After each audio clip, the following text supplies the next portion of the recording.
轩，今天我看到一个画面，我吓一跳。这是2月7号四川人大官方抖音发的这个服务员布置会场的样子。我心想，你们到底是要怎么样去搞？穿得体体面面，我觉得很 OK。就没想到，就这个放茶杯有没有？他拿的什么东西？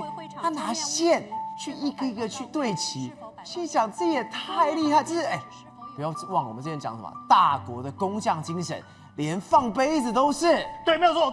中国有一句呢非常经典的名言叫做在专业的地方搞扯淡，在扯淡的地方搞专业啊。像这个就是非常扯淡的事情，但是一旦弄得很专业，因为呢美国人看了会瑟瑟发抖。你们呢不只是可以徒手戳晶片，甚至是呢还有我们讲的再度的大国工匠崛起。而这个工匠是搞什么呢？真的很大哦，因为在四川人大，在人大里面搞事。大家知道人大就是我们讲的大拜拜。通常都有数百人，但这时候就出现一个很困难的难题，也就是文件该要怎么样摆得整齐，这个茶杯该要怎么样呢摆得正。来，你看一条线，长长的，就是传说中的斩杀线吗？当然不是，这个好笑，他当然不是啦。他为什么要把这个线拉长？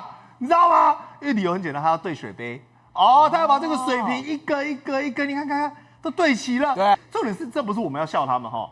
是他们自己把这个东西呢抛到网络上，跟他讲说四川人大，我们要让领导做得安心，要让领导履职能够专业。所以你看这是中国网友自己写的，不是我吐槽的哈。下次只是用水准仪就是拿专业器材环节牢牢的卡住美国的脖子中国人卡脖子，中国人兴奋了，这个工作技术比得太高了，比马斯克的火箭难多了。卡老美的脖子很甩，美国几条街我跟你讲，他们全部都在吐槽啦，就觉得这浪费时间嘛，搞这种东西。所以你看我们刚才看完保特瓶之后呢，摄影机的线材我们摄影机是不是像我们台湾有办记者会，美国有办嘛？那个线是不是地上那个摄影，我们讲记者摄影大哥全部都是火拉沙嘛？对，他说不行，要整齐化，线要对齐，一家人就是要整整齐齐然后呢，连倒水的步骤也不能绕高。走过去，那1、2、3，然后呢，每个人跟中国体操一样， 3控水，4持杯，5持杯转身，对，还有口号的，就像你今天去我们讲家属打理的时候，李生不是会比很多手势吗？一模模一样，对不对？但我讲这不是最了不起的，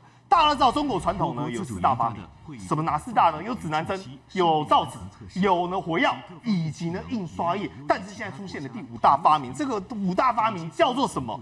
会议桌摆放仪。将会席卷全世界。也就是呢，他们为了要把这个东西办得好，所以你看有一个木板，对，把文件放在那边，水瓶放在前面，然后再把这个木板轻悄悄的拿起来。这时候你就发现，每个人的桌上摆放的位置都一模模一样感觉到特别的欢喜，完美的比例。这叫大国风范真的，你讲的完美比例说的没错，它还有一个黄金金三角比例你看就是用这个金三角来，然后水瓶要放在右边。纸要这样叠好那旁边的这个笔呢，刚好斜斜的，然后再把这个木板给轻悄悄的给拿起来，哇，完美的餐桌礼仪，不是会议礼仪就完成了。那另外一个呢，还有什么？连他们的军方也一样玩这种形式主义，也就是做表面功夫，里面烂到骨子里。我们之前都是不是看到中国神这93阅兵，他说哇，雄赳赳气扬扬，蹦蹦蹦蹦对，每个人踏步都很大声，对不对？结果他现在揭秘了这是央视，我是觉得这个单位根本就是低级红高级黑。他说什么？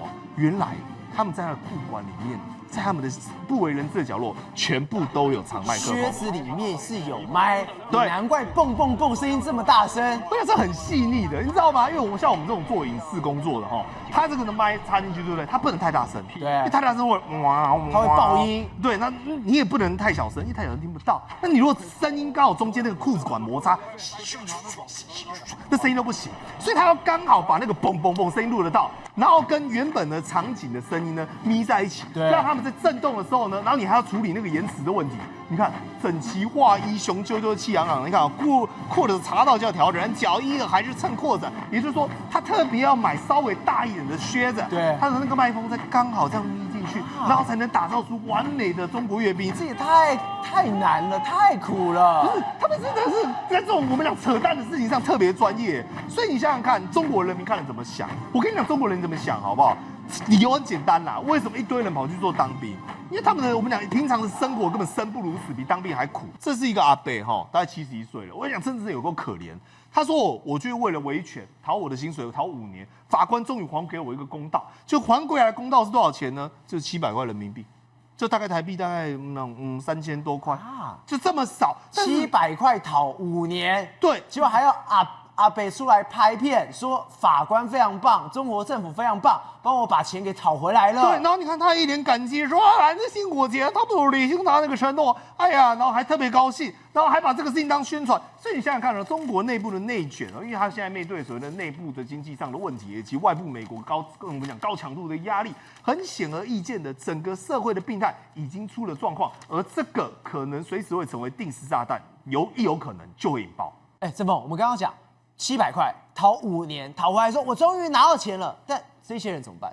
我们都知道中国的讨薪维权非常非常多，那个不是700块的事情，那个人是7000块，那个人是7万块的事情，难道也要等5年、5年、50年吗？那这种讨薪的状况呢？我们讲除了这种直接的抗议哈，有没有对话？有他们劳方其实有跟资方对话，对。可是你看一下他们对话的状况是怎么样？来，左边这个女生，她就是劳方。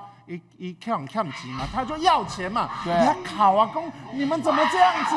我们实在没有办法啦，你不要说鬼了，他没办法过活了。对，结果你看右边这个资方，他的脸是什么？你看清楚，这些人笑尬呢，左边哭撕心裂肺的大哭大喊，右边居然他已经是手跟脚一直在拍了，你拜托你把钱给我，对，结果他旁边在笑。对，这个在笑，旁边的人也在笑，没错。所以左边就是底层的绝望，右边就是高层的傲慢。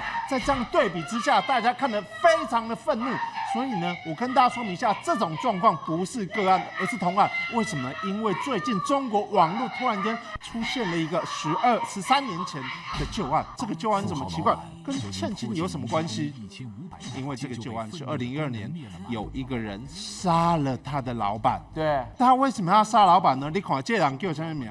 一姓王，他这个王运才，湖南来，他是一个农民工啦。他2012年的时候也可以吹头路嘛，吹一个偷水啦那这个偷水呢，他是日薪。伊原本一工偌济钱，原本一工是200块啦，伊讲好啊，一工200块人民票啦大概咱代表900块啦对，结果他就说好，那我来做。没想到他做了13天之后，老板跟他讲说，王先生，我跟你讲你延宕我们工期，所以你本来一天200块，现在一天只有120元，变成代表刚才570块了。所以照理说，他做了13天，应该可以拿到1560元，对不对？但代表大概7000块啦。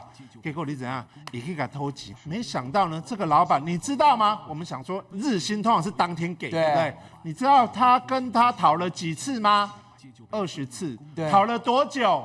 讨了6个月半年。这个王楠呢，最后受不了，不止杀了他老板，杀了他老板进去之后，进去他家想要拿一些钱弥补自己的工资，对不对？又看到里面装潢居然都是豪奢，里面都是奢侈品，一气之下又株连了他的太太跟他的4岁女儿啊。对，所以就变成为了7000块，然后就像刚刚讲，你在耻笑那些低阶第一层的打工人，没错，结果他们没办法讨到钱，他们真的怒了。就鱼死网破了，没错，你说的没错。而且你看一下，在审判的时候，杨老讲，你虽然看判死刑，对不对？但他在法庭上直接说，并不后悔，我只是要拿回属于我自己的血汗钱。当然，这个而且这个人太可怕，他杀完人之后，他也没有马上去报案或承认，他还去弃尸。你看，这3张照片都是当时警方带他去弃尸的地点。对。他根本是吃了秤砣铁了心没错，他就是生气啊。可是你想看，为什么中国网友现在要拿10几年前的新闻拿出来？